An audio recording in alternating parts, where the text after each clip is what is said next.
Hinduism with over 1.2 billion followers, Buddhism with more than 535 million, and Sikhism with over 30 million followers worldwide are all subject to religiophobia. करेंगे India ने बिल्कुल ठीक की है।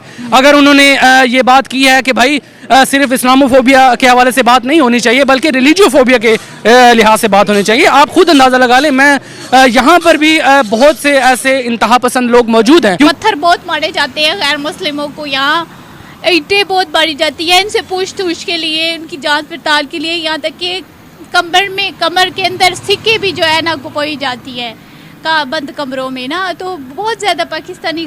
Clear evidence shows that over decades, followers of non-Abrahamic religions have also been affected by religiophobia. मैं तो जिसको भी इंटरनेशनल पर्सन में जो भी आपको मैं कहती हूँ एक सिचुएशन कि आप पाकिस्तान बिल्कुल, अब अगर वो कहते हैं ना सिर्फ मुसलमानों की बात करेंगे, सिर्फ उनके हकूक की बात करेंगे तो बाकी जो मिनॉरिटीज़ पाकिस्तान में रह रहे हैं तो उनका क्या? आखिर वो भी तो किसी मजहब से ताल्लुक़ रखते हैं, वो भी तो पाकिस्तानी हैं, वो इंसान नहीं है क्या? इंसानियत सबसे बड़ा मजहब। जय हिंद दोस्तों, यूनाइटेड नेशन में भारत के एक फैसले से चाइना और पाकिस्तान सदमे में आ चुके हैं और दुनिया भर के ज्यादातर देश परेशान हो गए हैं। एलिजिबल है। देखिए यार, अगर आप इस्लामोफोबिया के खिलाफ जंग का ऐलान करते हैं और इस्लामोफोबिया के हवाले से स्टेप लेते हैं तो आपको सिर्फ इस्लाम को नहीं देखना होगा। फिर आपको अगर आपको अपनी सिक्योरिटी या अपने मज़हब को लेके आप इतने ज़्यादा कॉन्शियस हैं और समझते हैं कि आप के मसलक से या आपके मज़हब से ताल्लुक़ रखने वाले जो लोग हैं उनके लिए मसाइल हैं, उनके लिए चैलेंजेस हैं इस माशरे में, इस दुनिया में, और आप जो है ना आप यूनाइटेड स्टेट में अपनी करारदादों को पेश करने पर मजबूर हैं, तो आपको बाकी दूसरे मज़ाहिब का भी सोचना पड़ेगा। अगर आप हकीकी मायनों में सोचते हैं कि आप इस्लाम के अलमबरदार हैं और वो कहते हैं ना एक सच्चे अंदाज से और हकीकत पसंदाना और ईमानदारी से इस्लामोफोबिया का केस लेके चलने वाले हैं, तो यकीनन फिर आपको दूसरे मज़ाहिब का एहतराम भी करना पड़ेगा। अगर सिर्फ आप वो कहते हैं ना किसी टसल में और ज़बानी जमा खर्च और अपने पॉइंट स्कोरिंग के हवाले से इस तरह के इकदाम करने हैं तो ना इस्लामोफोबिया के हवाले से जो आप स्टेप्स लेंगे वो कारआमद होंगे, ना ये। दरअसल हाल ही में चाइना और पाकिस्तान के द्वारा यूनाइटेड नेशन में इस्लामोफोबिया को लेकर एक प्रस्ताव पारित किया गया। जो प्रस्ताव ये कहता था कि दुनिया भर में जो इस्लामोफोबिया बढ़ रहा है तो इसको रोकने के लिए सारे देशों को एक साथ मिलकर कार्य करना होगा। दुनिया भर के ज्यादातर देशों ने इस प्रस्ताव पर अपनी सहमति जताई, वहीं पर भारत और इजराइल जैसे देश इस प्रस्ताव से असहमत थे। भारत के इस फैसले से यूनाइटेड नेशन समेत अमेरिका, चीन और पाकिस्तान जैसे देश भी सदमे में आ गए थे और उनका यहाँ पर सोचना था कि आखिरकार भारत ने इस फैसले का विरोध क्यों किया। भारत का यहाँ पर कहना था कि यूनाइटेड नेशन अपनी तरफ से हमेशा केवल एक ही धर्म को मान्यता देता है और केवल एक ही धर्म के लोगों की सुरक्षा के लिए कार्य करता है, जबकि दुनिया भर में कई और ऐसे नॉन एब्राहमिक धर्म हैं जिनमें हिंदू, सिख, बौद्ध और जैन धर्म आते हैं। तो इन धर्म के लोगों के साथ भी बहुत ही ज्यादा अभद्र व्यवहार किया जाता है और इनके खिलाफ भी फोबिया फैलाया जाता है और इन धर्म के मंदिरों और गुरुद्वारों पर भी अटैक किए जाते हैं और उनको तोड़ा जाता है। तो इसीलिए भारत का यहाँ पर कहना था कि अगर यूनाइटेड नेशन को इस्लामोफोबिया के खिलाफ कोई भी प्रस्ताव पारित करना है तो साथ ही साथ हिंदू, बौद्ध, सिख और जैन धर्म के खिलाफ जो फोबिया होता है उसके खिलाफ भी आवाज उठानी होगी और उसको रोकने के लिए भी कार्य करना होगा। पाकिस्तान और चाइना जैसे देश भारत के इस रवैये को देखकर पूरी तरह से परेशान हो गए और उनका यहाँ पर सोचना था कि भारत कभी भी उनको उनके मंसूबों में कामयाब नहीं होने देता। ये कार्य करे। Led to the emergence of contemporary forms of religiophobia, particularly anti-Hindu, anti-Buddhist, and anti-Sikh elements.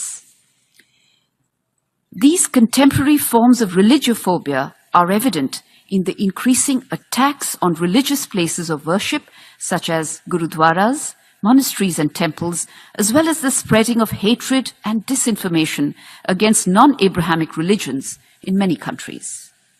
The destruction of the Bamiyan Buddhas, violations of Gurudwara premises, massacres of Sikh pilgrims in Gurudwaras, attacks on temples, and the glorification of breaking idols in temples all contribute to the rise of contemporary forms. ठीक है, अपने साथ साथ वो ईसाइयों को भी हकूक दिलाने की बात करता है, अपने साथ साथ वो बौद्ध की भी बात करता है, पारसीस की भी बात करता है।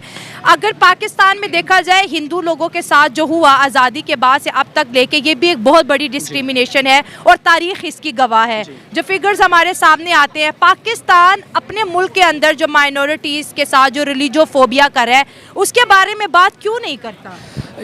यार शाइला, ये इतना खूबसूरत सवाल है ना, और इस जो टॉपिक को और इस मुद्दे को माशरे में बयान करने की ज़रूरत है। लोग जज्बात में आ जाते हैं और उनको जो है ना एहसासात में और अपनी भावनाओं में बहक जाते हैं, जिसकी वजह से मसाइल पेश आ रहे हैं। वरना हकीकी तौर पर अगर इस तरह की तहरीकें शुरू होती हैं, उसका जो असल मोटिव है या उसकी असल रूह है वो यही है। जब आप अपने मज़हब से रिलेटेड वो कहते हैं ना सिक्योरिटी मांगेंगे, अपने मज़हब से रिलेटेड लोगों के राइट्स मांगेंगे, तो भाई आपको दूसरों के जो मज़ाहिब से ताल्लुक़ रखने वाले लोग हैं उनको भी राइट्स देना होंगे।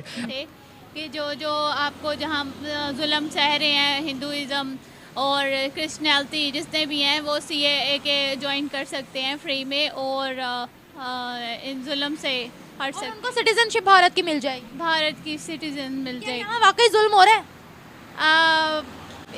जहाँ तक हो सके जितने यहाँ एहतजाज हो रहे हैं पाकिस्तान में और डिफरेंट जगह पे मजलूमों को मार मार के भगाया जा रहा है, कभी इधर से उधर, उनको दर बदर, एक तरह से मुसाफिर ही होता है जो पाकिस्तान में आता है। तो अगर पाकिस्तान में इंसाफ नहीं दिया जाता मुसाफिरों को, तो ये कहाँ के मैं गैर मुस्लिमों की बात कर रही हूँ, गैर मुस्लिमों को पाकिस्तान में तहफ़्फ़ुज़ है? मैं इतना नहीं कह सकती, लेकिन इतना कह सकती हूँ कि गैर मुस्लिम जब पाकिस्तान में आते हैं तो बेचारे बहुत महंगाई का शिकार पहले तो देखते हैं, या घर वगैरह में कोई घुसने नहीं देता, और फिर उसके बाद लोगों का भी रवैया भी ऐसा होता है कि मुसलमान हिंदू कैसे हमारे घर में आ सकता है।